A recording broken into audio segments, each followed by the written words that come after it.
حضراتكم اهو محمد رمضان نمرة 4، عماد احمد عبد الفتاح، اسماعيل احمد اسماعيل، وزي ما قلت لحضراتكم ده عنده كسر في الانف.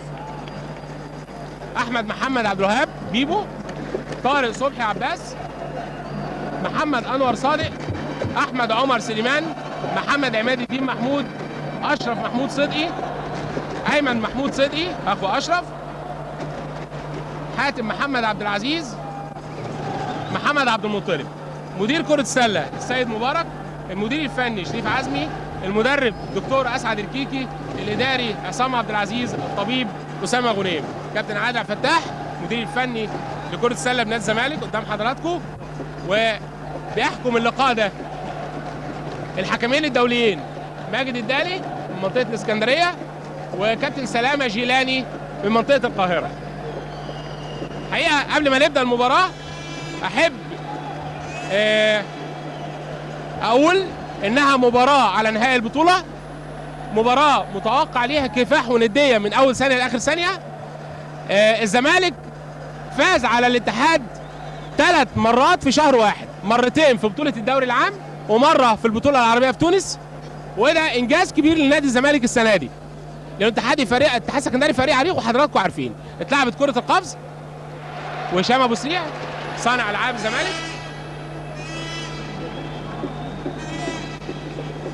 ودفاع رجل لرجل وشريف، واول كوره تتقطع، اول هجمه للاتحاد السكندري تنتهي بدفاع ناجح، اول هجمه للزمالك تنتهي بدفاع ناجح للاتحاد السكندري. اشرف صدقي، عماد محمود اللي كان عنده حراره 40 قالوا لي، ومحاولات بقى للهروب من الدفاع رجل لرجل لصيق، واول تصويبه ويشيلها لمين طويل، وهجمه للزمالك والحسيني وتمريره مرتده وباهي، وهنشوف دي الحكم احتسابها باسكت. حسام الوكيل نشوفها كده حضراتكم، كابتن عادل هلال بيعيدها لنا اهو بيصوب، وحسام شالها وهي فوق الاسطوانه الوهميه اللي فوق الحلقه، فكده القانون يقول باسكت واتحسبت نقطتين. وبيبو دخل وعمل حركه رشاقه كده في الهواء، ولكن لمين اجبر على انه ينزل بالكوره، وهجمه للزمالك والحسيني واختراق وممدوح بره وتصويبه بعيده ومتابعه من حسام الوكيل. اول متابعه دفاعيه ناجحه للاتحاد السكندري، وعماد محمود يعمل مخالفه تكرار المحاوره وطلعت من ايده الكوره بره. اوتسايد للزمالك والنتيجه 2-0. العاده ايه؟ عماد ما قدرش يسيطر على الكوره وطلعت منه اوت. هشام وبيبدا هجمه جديده لنادي الزمالك، ولمين تحت السله طويل، وحسام حب يشيلها لكن الحكم المره دي هو اقرب مني وشايف، وهجمه جديده للاتحاد السكندري، وحسام تصويبه وفي سن الحلقه ومتابعه وهجمه جديده، هجمه خاطفه للزمالك، وهشام لممدوح باهي او باهي ممدوح موسى، وفي فاول اهو نشوفها في الاباهي، وقرب وهو نازل سند عليه بايده. على فكره الاختراق ده عمله باهي ممدوح موسى، والدفاع حسام الوكيل. لو حضراتكم تشوفوا حسام وهو واقف تحت سله نمره 14 وباهي اللي بيشوط، باهي يمكن نص طول حسام. طب ايه اللي يخلي حسام ينزل ايده تحت؟ وده نفس الكلام اللي حصل في الماتش اللي فات برضه. لاعب الارتكاز الطويل لو ايده فوق كل كوره هتجيله، ايه هو ينزل ايده ليه تحت ويرتكب فاول؟ وباهي يسجل الرميه الحره وترتفع النتيجه اهي قدام حضراتكم، ويحسن النتيجه الى 3-0 لصالح الزمالك. وهجمه جديده للاتحاد والعاب تمرير وقطع، جيف اند جو، لاعب الاتحاد بيمرر ويقطع السله، واختراق من بيبو وسلم ما جاش ما صوبش، وهجمه جديده للزمالك. واسماعيل هشام ابو سريع حب يخترق ويظهر ما حدش احسن من حد. بيبو هنا حب يعمل سلم ما نجحش، ونفس الحكايه هشام ابو سريع برضه لم ينجح في عمل التصويبه السلميه اللي قصادها. يبقى هنا واحده وهنا واحده.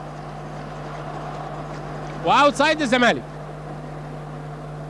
بيحضر المباراه النهارده جمهور كبير من نادي الزمالك الحقيقه.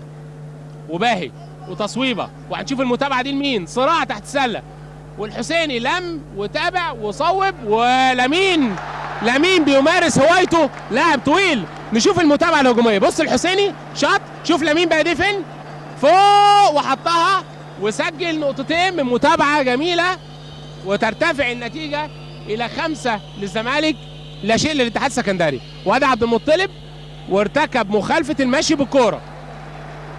عبد المطلب استلم في نص منطقه الارتكاز بتاعت نادي الزمالك وعمل مخالفه المشي بالكوره، عمل مارشيه او ووك، وما شاء الله كم كبير من الجمهور النهارده بيشجع الزمالك.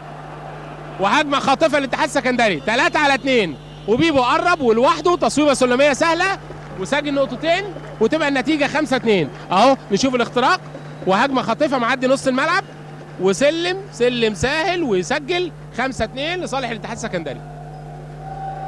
فريقين بيستخدموا دفاع رجل لرجل، يعني كل مدافع بيدافع ماسك مهاجم وبيتحرك معاه في كل حته. ولمين ومحاوله فاشله من لمين وهجمه جديده لاشرف. الله، تمريره ذكيه من اشرف لعماد محمود، ويسجل عماد، يسجل تصويبه من القفز. شوفوا حضراتكم، شوفوا الذكاء في التمريره، عمل حركه خداع وادى تمريره جميله لعماد وخدها على طول، مفيش دريبل، من الاستلام لجام شوت على طول، تصويب من القفز على طول. 5-4 لصالح الزمالك. وشريف الصناديلي بيستلم وبيرتكز وبيصوب وبيطلع حسام لبيبو. متابعه دفاعيه، تاني متابعه دفاعيه جميله يعملها الاتحاد السكندري النهارده. تمريرات كتيره بقول لحضراتكم الفرقتين بيعملوها لخلخله دفاع رجل لرجل.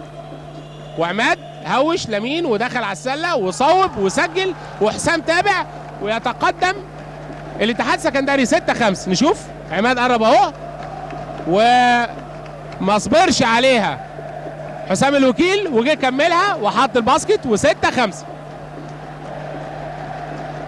يبقى كده الاتحاد لاول مره بيتقدم وباقي 15 دقيقه و29 ثانيه، وتصويبه بعيده من باهي. والمتابعه لمين؟ تقع من ايد وفاول، تقع من ايد حسام الوكيل، وقعت من ايده وياخدها الحسيني ويطلع يسجل ويعمل معاه الوكيل فاول. خطأ شخصي الاول على حسام الوكيل. والنتيجه 6 للاتحاد السكندري 5 الزمالك. بدايه نقدر نقول عليها ان شاء الله بدايه لمباراه قويه نستمتع بيها كلنا. ورميه حره ضيعها الحسيني. وعلى فكره الاتحاد كره السله السنه دي عامل سكاوتنج كامل على الدوره كلها، ودي حاجه جميله كنا بنفتقدها. باهي سجل الرميه الحره الثانيه، وان شاء الله لو في فرصه نبقى نقول لحضراتكم احصائيات الدوره كلها اول باول لغايه المباراه اللي احنا فيها دي. 6-6 الفريقين بيتعادلوا، وبيبو بيخترق ويطلع وحسام وبيشوط وفاول. بيبو عمل لعبه جميله قوي، نشوفها كده في الاعاده. بص دخل اكنه هو اللي هيصوب وراح مطلع لحسام اللي فضي بقى من الرقابه بتاعت لمين، وحسام طلع خد فاول وله رميتين حرتين. طبعا ده حل ذكي اللي عمله بيبو دلوقتي، لما قرب على السله لمين راح معاه عشان يشيل له الكوره، فلما راح معاه بعد عن حسام، فلمين بيبو راح مرجع لحسام بقى فاضي دلوقتي من الرقابه وصوب وخد بيها الفاول وضيع الرميه الحره الاولى وسجل الثانيه.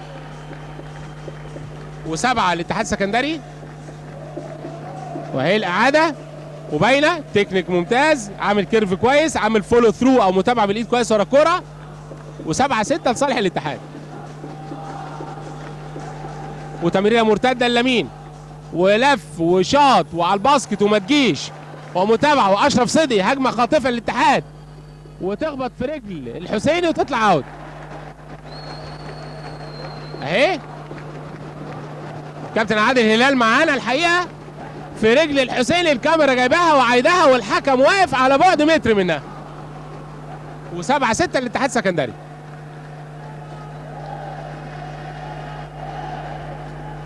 وتمريرات كتيره، وعبد المطلب يهوش وبيخترق وعمل لعبه جميله، عمل ارتقاء مزدوج، عمل نط برجليه الاتنين. بص خداع اهو ودخل ارتقاء برجلين الاثنين وسجل بيمينه وهو من الوضع طاير كده بميل وسجلها جميله، ويرتفع الرصيد للاتحاد السكندري الى 9 مقابل 6 للزمالك.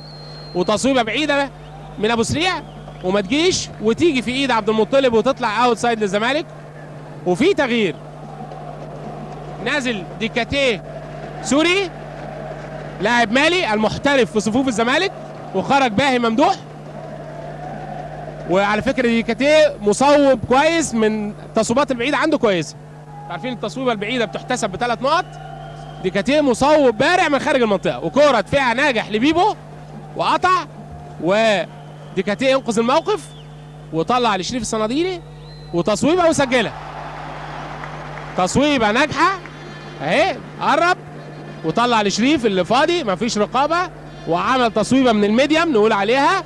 في تصويب بعيد اللي هو من خارج قوس ال3 نقط، وتصويب الميديم اللي هو المتوسط، وفي تصويب سلمي تحت السله. وفي فاول اهو على الحسيني، كان عماد الدين محمود بيشوط تصويبه بعيده من خارج قوس ال3 نقط واتعمل عليه فاول من الحسيني وشفناها حضرتك. و9-8 لصالح الاتحاد. وعماد الدين دلوقتي هيشوط 3 رميات حره لانه كان بيصوب من تصويبه بعيده. التصويبه البعيده اللي من خارج القوس بتحتسب ب3 نقط.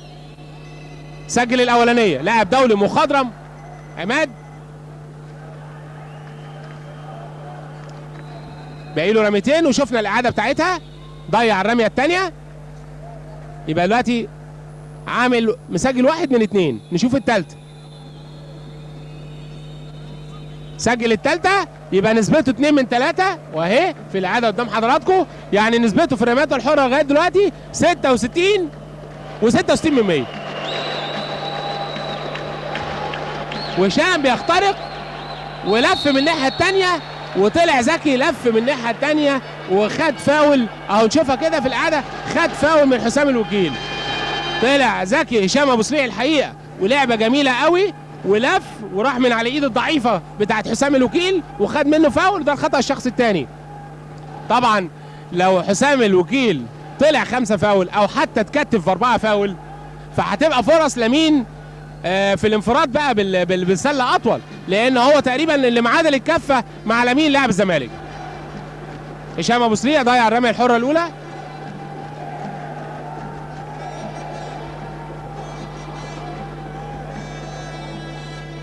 وضيع الرميه الحره الثانيه، والمتابعه للحسيني وسجل. الحسيني برغم انه لاعب ما هواش بطول لاعبي الارتكاز. نشوف المتابعه، شوف الصراع بقى على المتابعه اهو، ونزلت للحسيني وطلع شاط تصويبه من القفز من تحت السله وسجل نقطتين. ادي قيمه المتابعه. وعماد بيشوط شوطه بعيده وما تجيش في حاجه خالص وتطلع اوت سايد. اوت سايد. نتيجه 11 للاتحاد السكندري، 10 الزمالك. والحسيني بيحاول يخترق وبيطلع بره، وديكاتيه مصوب كويس من بره لكن شاطه ما جابش. والمتابعه لاشرف صدقي.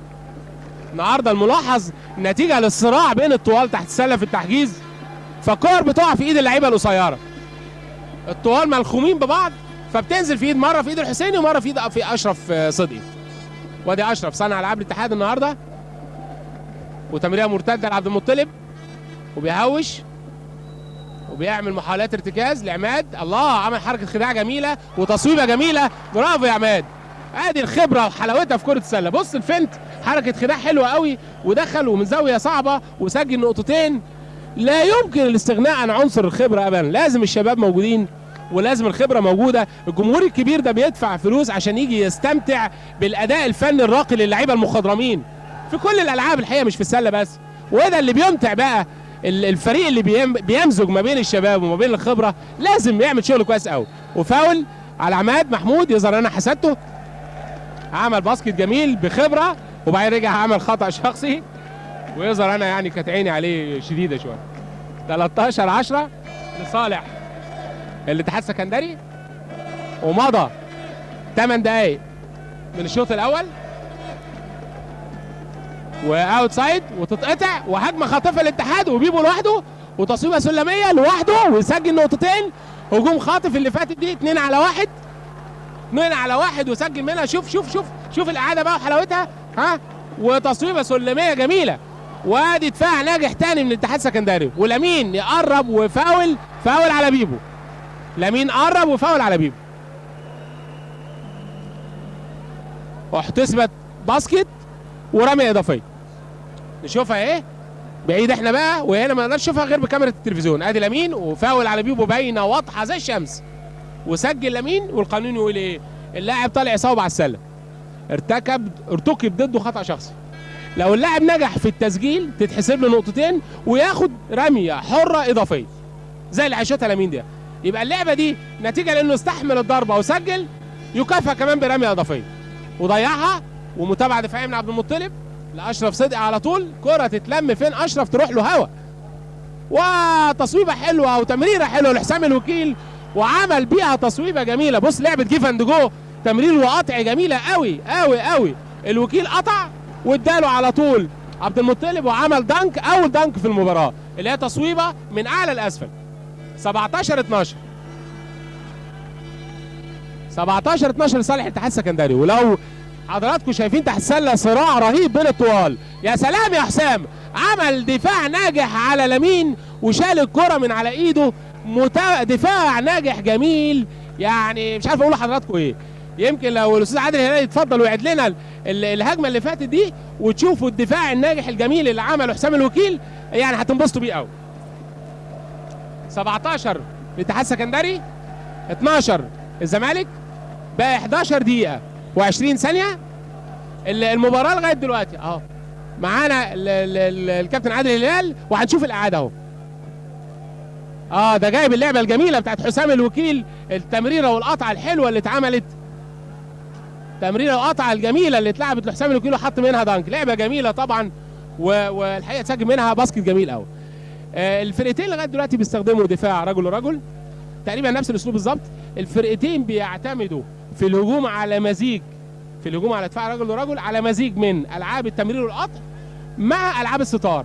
يعني بيدي الكوره ويقطع، يمكن بيعمل ده الاتحاد السكندري اكتر، تمرير والقطع عنده اكتر. وبعدين اللاعب اللي قطع لو ما خدش بيروح الناحيه الثانيه يعمل ستار للبيفوت العكسي. فبيبقى هنا في مزج ما بين العاب التمرير والقطع والعاب الستار، وده بقى تكتيك راقي. الهجوم انتوا عارفين على دفاع رجل لرجل، يا بيتم بالستار يا بيتم بالجيف اند جو تمرير والقطع. فهم الحقيقه الفرقتين الحقيقه بيستخدموا مزيج من الاسلوبين في الهجوم. وادي كره هتطلع من على ايد عماد وسوريه، وتمريرات بقى كتيره للزمالك دلوقتي.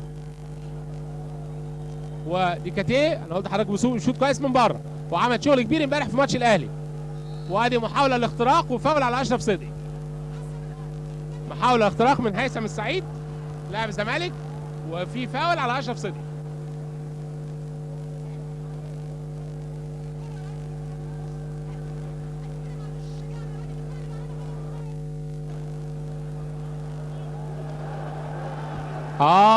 متابعه دفاعيه جميله، وبيبو لوحده داخل، وتصويبه سلميه. والمتابعه لمين؟ المتابعه تروح للزمالك، ودي كاتيه، وهجوم خاطف 3 على 2، وهشام ابو سريع من الناحيه الثانيه. لعبه جميله وهجمه خاطفه سريعه طلعها اشرف صدقي، استغل فرصه رجوع لاعبي الزمالك وطلع، لكن ما كملتش، فبقى هجوم موقعي. اللعبه اللي فاتت دي حلوه قوي، شفناها ايه في الاعاده. هشام ابو سريع لعب لعبه جميله من الناحيه الثانيه وسجل بيها نقطتين، و17-14 للاتحاد السكندري. وتصويبه بعيده من عبد المطلب وما تجيش، ومتابعه من ديكاتيه، وهجمه خاطفه للزمالك 3 على 2، ودخل من النص وصوب وسجل. 17-16 اهو، هجوم خاطف 3 على 2. اللعبه اللي فاتت دي مثال يتشرح بيه الهجوم الخاطف، الفاست بريك، وحصل فيه زياده في العدد، 3 من الزمالك 2 من الاتحاد، وديكاتيه دخل وسجل، و17-16 لصالح الاتحاد، فرق نقطه واحده. واشرف صدقي وهجمه جديده للاتحاد السكندري. فريق عريق الاتحاد والزمالك فريق عريق، ومباراه بين قطبين كبيرين في عالم كره السله. وحسام الوكيل ارتكز ارتكاز جميل بس لبره، عمل ارتكاز للخارج ليه مش عارف، مع انه هو طويل قوي. وهجمه للزمالك، وهشام وطلع في الجنب، وشريف تمريره مرتده ويشوطها وحشه قوي في الناحيه الثانيه. وهجمه للاتحاد، هجوم خاطف 2 من الاتحاد، وفاول على سوري. فاول، هنشوف ده خطا ايه، اهو نشوفها في الاعاده اهي، فاول. الحكم بقى هو اللي يحسب اذا كان ده خطا متعمد ولا خطا شخصي.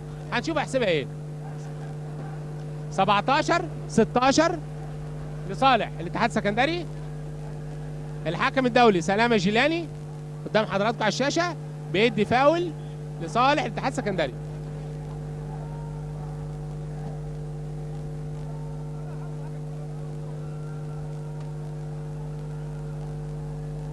اوت سايد هيلعبوا اشرف صدقي.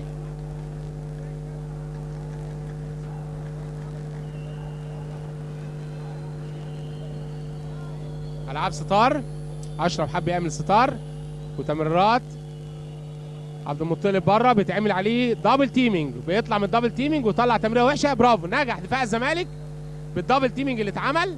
عمل دفاع بلاعبين ضد لاعب واحد وفي فاول اهو، نشوفها اهو. اتاخدت منه كوره وهجمه واحتسب تكنيكال فاول او خطا فني على لاعب الاتحاد السكندري محمد عبد المطلب. لما وقع على الارض يبدو انه قال حاجه سمعها الحكم لانه احتسب عليه خطا فني. خطا فني هيتشاط رميتين حرتين.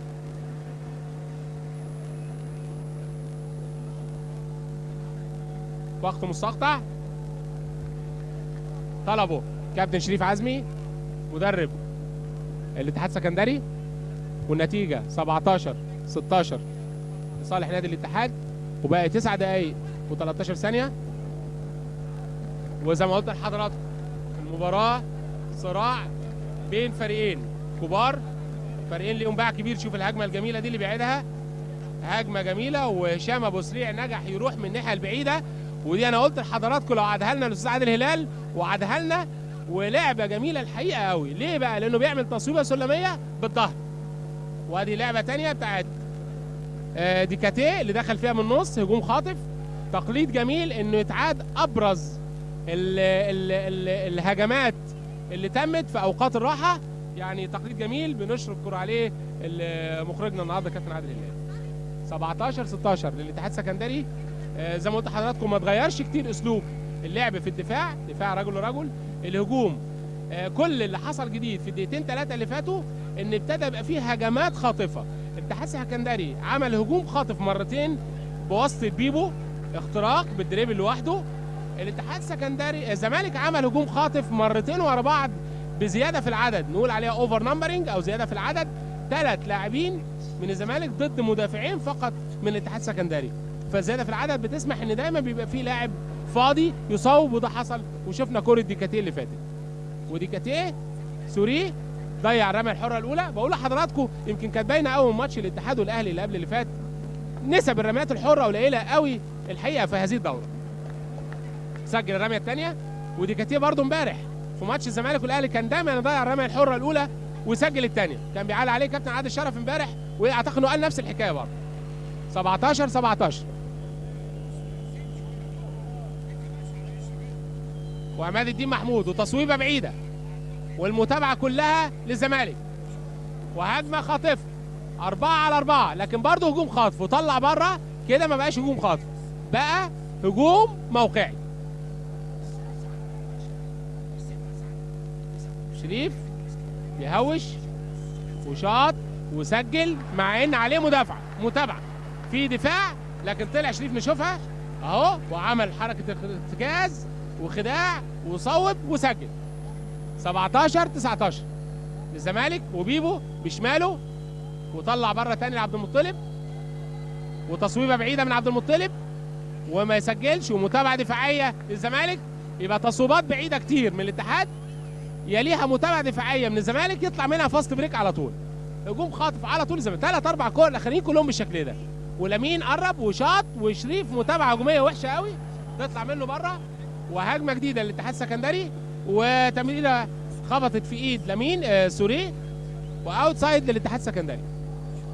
باقي 7 دقائق 54 ثانيه، والنتيجه 19 للزمالك 17 للاتحاد السكندري. وادى بيبو اهو قطع ولف الناحيه الثانيه، استلم واتعمل ستار من اشرف صدقي. حسام الوكيل عمل له ستار واستلم. بقول لحضرتك مزيج من الجيف اند جو والسكرينات، وحسام تحت السله لوحده وشاط لكن لامين يشيلها ويطلعها اوت. صراع الطوال ده بقى بيبقى ممتع في عالم كرة السلة. اهو بيشوط ولامين طويل زيه وشالها وطلعها له بره واوت سايد.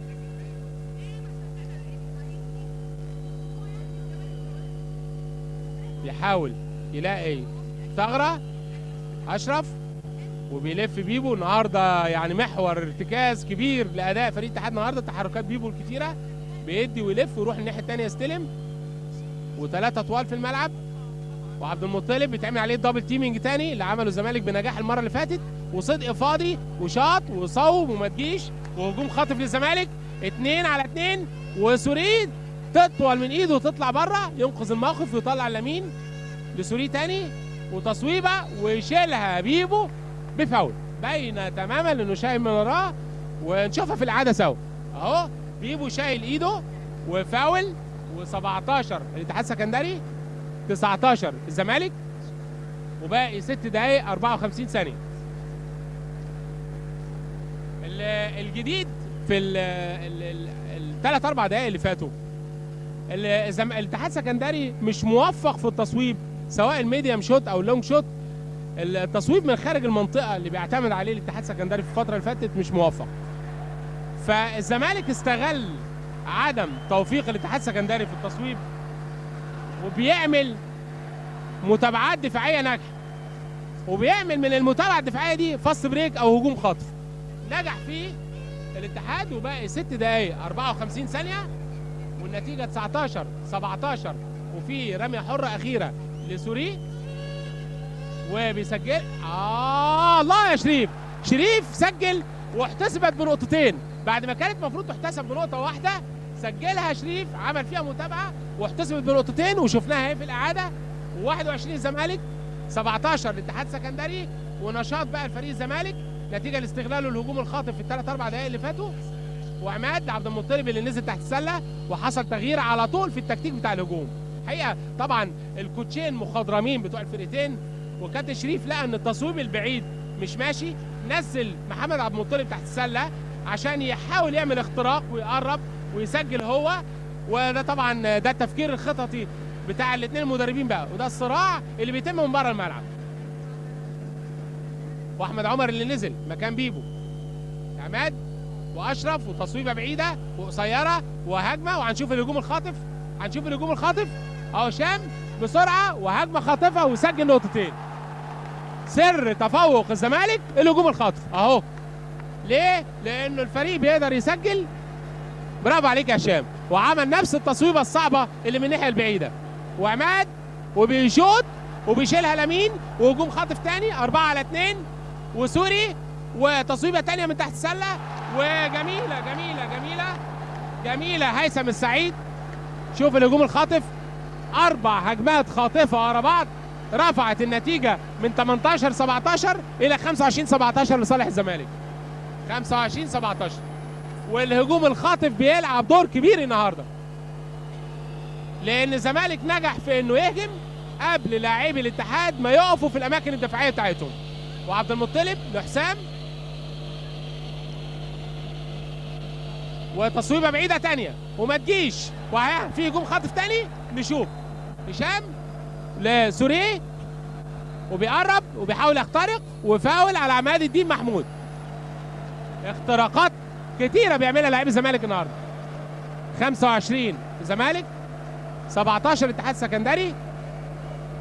وفاول خطأ شخص على عماد الدين محمود، ووقت مستقطع طلبه الجهاز الفني لنادي الاتحاد السكندري بقياده الكابتن شريف عزمي. اللي حاصل في الدقائق الاخيره، الاتحاد السكندري بص الهجوم الخاطف ده الاول، وهشام عمل تبديل للايد المحاوره من اليمين للشمال جميله قوي، وعمل تصويبه سلميه من ورا ظهره نقول عليها كروس اوفر او من الناحيه الثانيه، وسجل بيها نقطتين. الحقيقه الاتحاد السكندري اعتمد في الدقائق اللي فاتت على التصويب من خارج المنطقه. نسبه النجاح في التصويب مش كويسه، ومفيش متابعه هجوميه عشان تعمل محاوله ثانيه للتسجيل، ما حصلش. لكن الاتحاد السكندري الزمالك عامل ايه؟ محجز كويس، منع لعيبه الزمالك من ان هم يخشوا يعملوا متابعه هجوميه، وبالتالي المتابعه الدفاعيه كلها للزمالك. واستغل الزمالك ان هو اللي بيستحوذ على الكور المرتده في انه يعمل هجوم خاطف. ايه هو الهجوم الخاطف؟ ان الفريق يحاول يهجم ويسجل باسكت وهو معاه زياده في العدد، ان عدد المهاجمين يبقى اكتر من عدد المدافعين، وده حصل. او ان الفريق المهاجم يسجل والفريق المدافع لسه ما اخدش الاماكن الدفاعيه المظبوطه بتاعته، وده برضه حصل. يعني كل نماذج الهجوم الخاطف اللي ممكن يتسجل منها باسكت عملها النهارده نادي الزمالك، ونجح انه يوسع بيها الفارق. وده بيدل على ايه؟ ببساطه اقدر اقول لحضراتكم ان اللياقه البدنيه بتاعه لاعبي الاتحاد الزمالك النهارده متفوقه على اللياقه البدنيه بتاعه لاعبي الاتحاد السكندري، بدليل الهجمات الخاطفه الكتيره اللي طلعت. سوري بيضيع رميه حره، دايما هو ضيع الرميه الحره الاولى وسجل الثانيه، هو دي عاده عنده. شوفها تاني، يضيع الاولى كويس قوي ويسجل الثانيه كويس قوي. 26 17 9 نقط فارق. واحمد عمر، وهل يا ترى هيحصل تعديل في التكتيك الهجومي للاتحاد؟ هنشوف. طارق اللي نزل وبيحاول يخترق ولوحده، مفيش تغطيه حواليه والمتابعه كلها للزمالك، وهجوم هنشوف ايه. هجوم خاطف لغايه دلوقتي ممكن، وسوري وتصويبه بعيده ويسجلها. بقول لحضراتكم النهارده ماتش كبير قوي قوي بيعمله الزمالك. بص سوري ده برضه هجوم خاطف، انتهى بتصويبه بعيده من القفز، تصويبه بعيده بثلاث نقط سوري عملها. الفارق يزيد 29 للزمالك 17 اتحاد سكندري. والجمهور طبعا مش عايز اقول لحضراتكم جاي فرحان من ماتش الكوره. الزمالك كسب 1-0 النهارده بلديه المحله، وبعدين الجمهور كله جه على الاستاد، فعامل شغل كبير قوي النهارده. وفاول على شريف الصناديلي. الجمهور زي ما انتم شايفين 29 17 للزمالك، فرق كبير.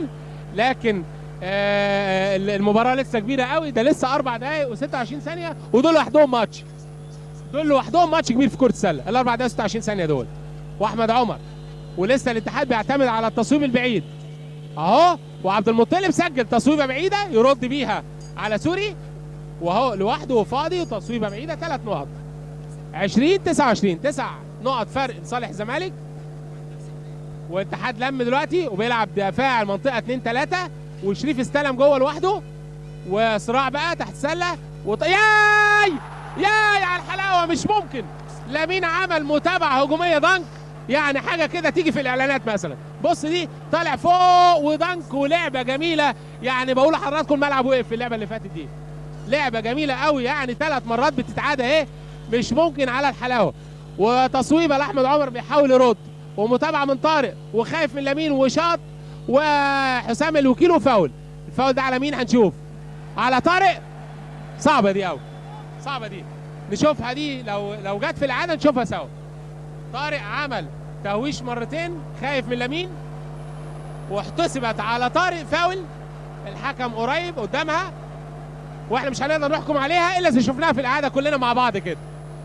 31 اهو، نشوفها اهو.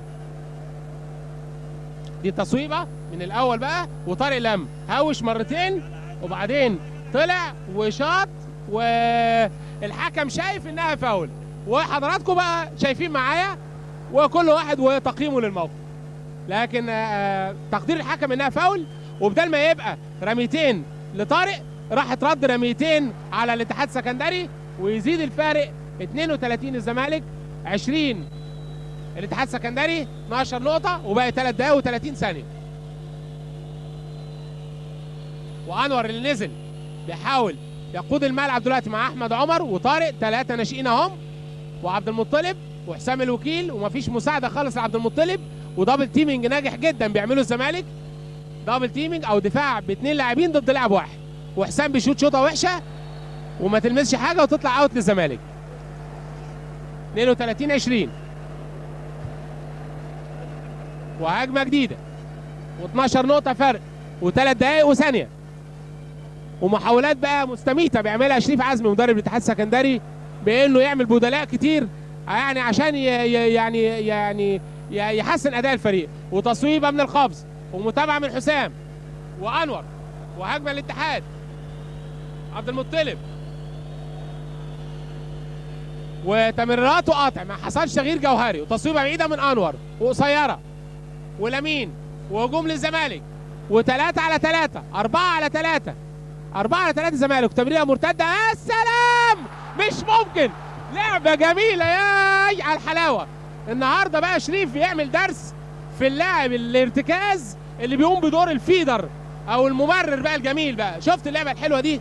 شريف الصناديلي بدهاء، وعمل كده بغمزه بعينيه جميله قوي اللمين اللي عمل تاني دنك على التوالي. لعبه جميله قوي قوي. وشوف قيمه الطول بقى واللياقه العاليه في كره السله اللي بيمثلها لنا لمين، لاعب مالي المحترف، وعبد المطلب وحسام الوكيل، وبيحاول يرد وعمل تصويبه دنك برضه بيرد بيها على لمين، بيقول احنا هنا ومحدش احسن من حد.